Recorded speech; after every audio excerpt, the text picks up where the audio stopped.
Hi, welcome back. It's Laura at Hyperstamper.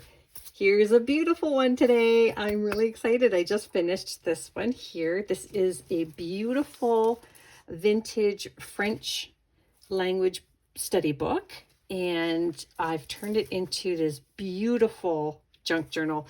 This is one of my favorite postcards. I'm finally letting it go. It is from 1907. It has the postal stamp on the front here.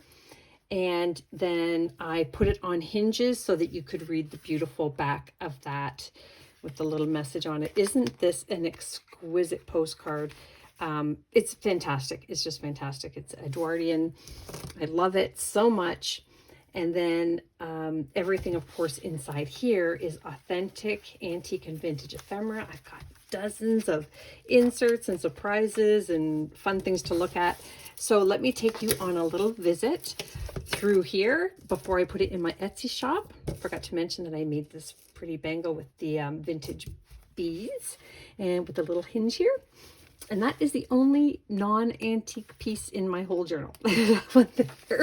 So the first page here is from a vintage Birds of America book, and it's that beautiful ruby-throated hummingbird, which I love.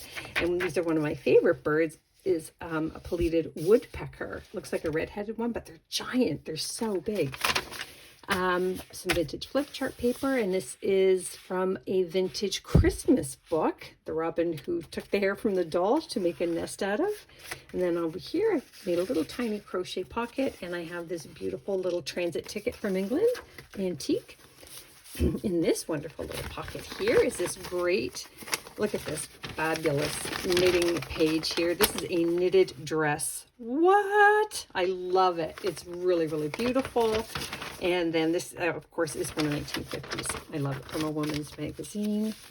And then this is really cool. It comes from a student's workbook. And I just really hope the student got a B on this.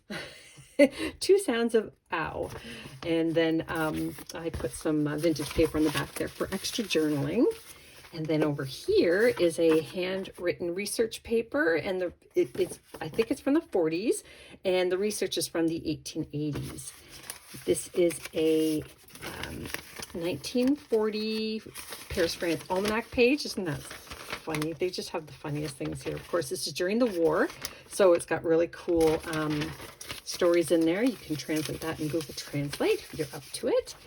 And then this is a wonderful piece from a book called The Very Little People. And it's really quite Sleep All Asleep. It's just got all the little animals here. This is from a vintage 50-year-old, I believe it's 50 years old or just short. That is, oh, come on, Laura. I'll put the name below. I just had a brain spaz. Anyways, it's beautiful. Oh, Edith Holden. Oy, boy, oy. Okay, that is a beautiful plate there. And then Freckles. God, Freckles. Before. I should just start over, but why not? I'm just going to keep going. Okay, this is from the early 1900s. It's the little dog who has made friends with a stuffed cat. It's kind of hilarious. Whoop, a little piece here fell out. This is a nice little cluster. This is some vintage upholstery fabric, and so I put a little antique paper there and a little flower made out of antique paper. Nice little hidden journaling spot. This is from the 1920s, so that's antique, and that's from a children's book. More antique paper on the back of that. And here's one of Stacy's receipts from the Maple Grove Dairy. Thank you, Stacy. And I love this antique music piece. It says "Growing Dearer Each Day." I think that's really sweet. I don't know if the camera will pick this up, but this is the embossed inner spine. When they embossed it with the press, it went through to the inside, and it says "The Royal Readers" on it. It's really kind of cool. 1920s here. And really fun. Look at this moon here. I just love it. It's kind of scary, but it's the man on the moon. This is a Beatrix Potter page from the 30s. This is a vintage attendance sheet from the Emerald Lodge. And look at this plate here on the lookout. There's a little tiny hole in it. It was there when I acquired it, but isn't she a beaut? Just stunning. I love it. And this is this is on the cover of an antique book. It's the moon there, or the earth. Maybe it's the earth. Oh my goodness. And then this is a math flashcard. Kind of fun. It's vintage as well. And this is a card that I made using all antique and vintage pieces. So that is not vintage, nor is the envelope, but you can use that card. I put a little title there, Happy Delights. Interior spine down here with the staples still in from 100 years ago. Antique paper butterfly. This is a vintage garden and field birds book. I've used a lot of these plates. I think I only have a few left, but I liked the cover too. And I think it's so pretty, and it was on glossy, but yeah, that was over 50 years old now. This is from another vintage book, Wildflowers of North America. Or just, sorry, Wildflowers of America. And the birds of North America. And then this is a fun little book that I made out of antique papers. These are my cutoffs. And you can do some journaling inside there. And that pocket is made out of a vintage Monopoly piece, B&O Railroad. I used to always want to own the railroads when I played Monopoly. True story. They didn't really do me much good, but it was fun. So this is from the actually earlier than the 20s. Look at that beautiful balloon up there. I love it. This is really cool. This is for a baby's christening from the 50s, and I don't know if you can see it, but they inlaid some lace in there. And when you open it, you can see the lace inside there, how they glued it into that so it would shine through or come through. I love it. So anyways, I just think that's a beautiful piece. It's the only one I have like it. I guess now.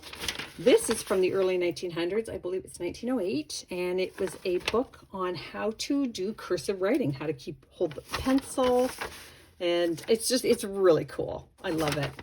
And you'll see a lot of those in the next few weeks, because I'm going to use every page in that book because they're so beautiful, the cursive writing pages. Just a pressed flower there. And this is a 40s children's page. This is an antique Pittman shorthand book cover. And so I turned it into a journaling card. That's a vintage piece there. This is from an antique book here. 2 4-penny bits. That's sweet. Coming out of the horse and buggy. This is a vintage front page. That's more of that early 1900s page. This is a beautiful plate here. Look at these wild horses. Aren't they gorgeous? Being rounded up, and you can see the beautiful coloring on the back, the aging. And then this is from a vintage songbook. This is from a book from the 40s as well, children's book. This photograph here is from the early 50s. Looks like there's a grandma sitting on her porch there. You could just see the headlight of the car here. It's so cool. It's so cool.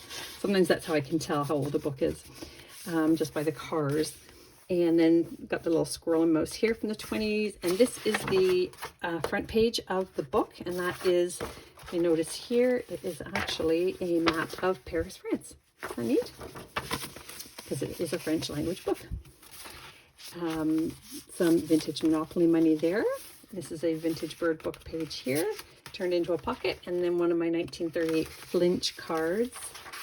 More children's book pages. This is really cool from the 50s. So fun. I turned that into a double vintage, or a double journaling card. 1950s stamp collector's page. And then here's another one of these wonderful children's book pages here. Look at that, making the cake. Happy cake, my oldest son said when he was 2 years old.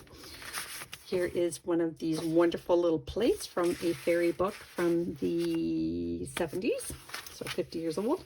This is the spine of an antique book, and then this is a wonderful Pennsylvania vintage napkin. And from what I could find online, it looks like it was from the 70s as well. Here's some vintage school book paper. Now this is cool. This is, let me see. This is this. So this is called, I've shown people this before. It's called the Mother Goose Stickum book. So not sticker, but Stickum, 1937. And that's going to be a really cool thing. But this particular page here, this fell out. So what they did is the children would cut it out, like this little child did, and then they would paste it, usually with a homemade paste of flour and water, and then they would glue this onto the spot that it matched. So now this goes back to where it belongs, and it lives with Humpty Dumpty and the other soldier there. So I'm very happy about that. This here is one of these beautiful collar supports, and that's from the 20s. Kind of cool, eh? I like those a lot. I have a few more. And then this is from a very, very old postcard album page. So you would have slipped the postcards into here. Another wonderful plate here. And yeah, really great. So I hope you love it as much as I loved making it. It's in my Etsy shop now. Don't forget to subscribe and come visit soon. Bye for now.